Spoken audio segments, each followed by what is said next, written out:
Hi! In this video, we look at CFor2N2ForC by acModules for VCV Rack.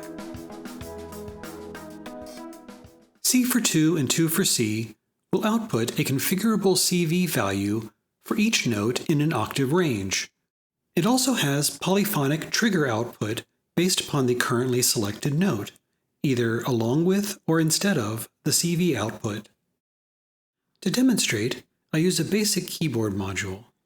Here I've hooked the CV out into the CV in of CFor2, and the gate output is hooked up to the trigger input of CFor2.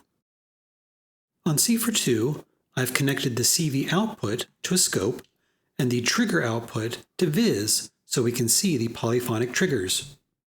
The first thing we'll look at is that CFor2 will light up an LED based upon the CV value coming in and what note it corresponds to. As I use the keyboard, you can see that tracks the notes that I'm playing.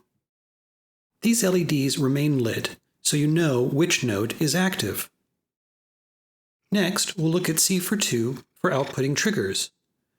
You can see that there are 12 channels coming from the polyphonic out from CFor2. As I use the keyboard again, this time notice in Viz that the channel corresponding to the note I'm playing gets illuminated. You can think of this as a 1 to 12 switch based upon a note.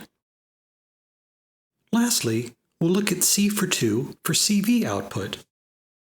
Next to each note is a knob that ranges from -5 to +10. You can set these to anything in between. Here we set the knob for C to 5 volts. Since C is the active note, scope is updated to reflect that change in CV output. Now we'll set some other note CVs. For C sharp, we'll go -5. D, let's go to 6. And let's put E at 8. Now as I use the keyboard, you'll see that scope reflects the CV values associated with the note that I'm playing. -5 for C sharp, 6 for D, 8 for E, and so on. The default CV value is 0 for any note you don't set, and here as I play an F, you'll see that scope reflects that 0. But since it's now active, as I adjust the knob, you'll see that scope reflects that change in CV.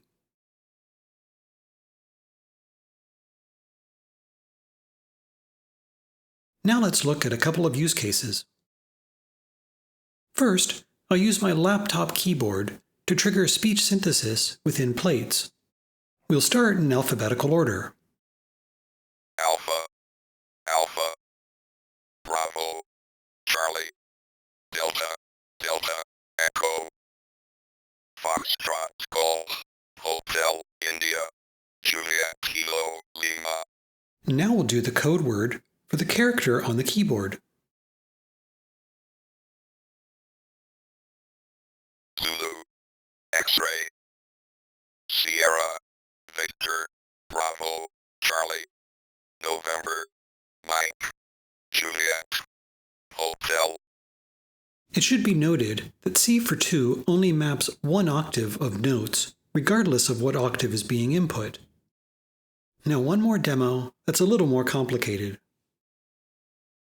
Here, we'll look at two instances of CFor2 used within the same track, but for different purposes. We'll start with a basic 4-step sequence, which we'll use to create a progression of chord changes using CFor2N2ForC. We're routing the output from CFor2N2ForC to several different modules, but here we're going to focus on the fact that channel 13 is the root note of the currently selected chord. We're sending this root note to the two instances of CFor2. In the first instance, we're taking the incoming root note and sending out a specific CV value which selects a specific pattern for that root note in pig 6. At the same time, we're also sending trigger outputs based upon each root note to 4 different samplers. Each sampler has a sample loaded with a chord that corresponds to the root notes. We're also taking the output from CFor2N2ForC through an octave module into another instance of PIC6 set to a blank pattern. However, it has Smart Riff turned on, which means it'll just play notes here or there based upon the chord that is coming in. However, we're using our second instance of CFor2 to select which octave gets played for which note. We bring it all together with some drums and drum loops, so let's hear how it sounds.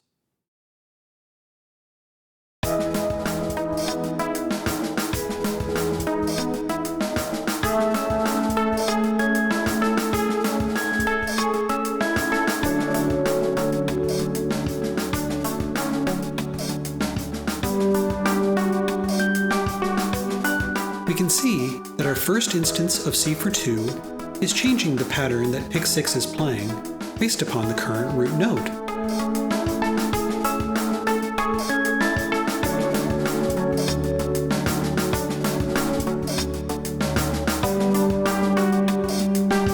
It's also routing triggers to the appropriate sampler based upon that root note.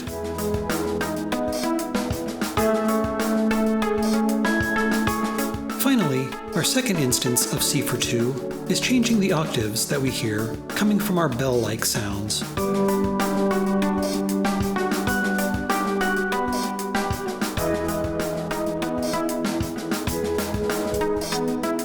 And that's a look at CFor2 and 2 for C.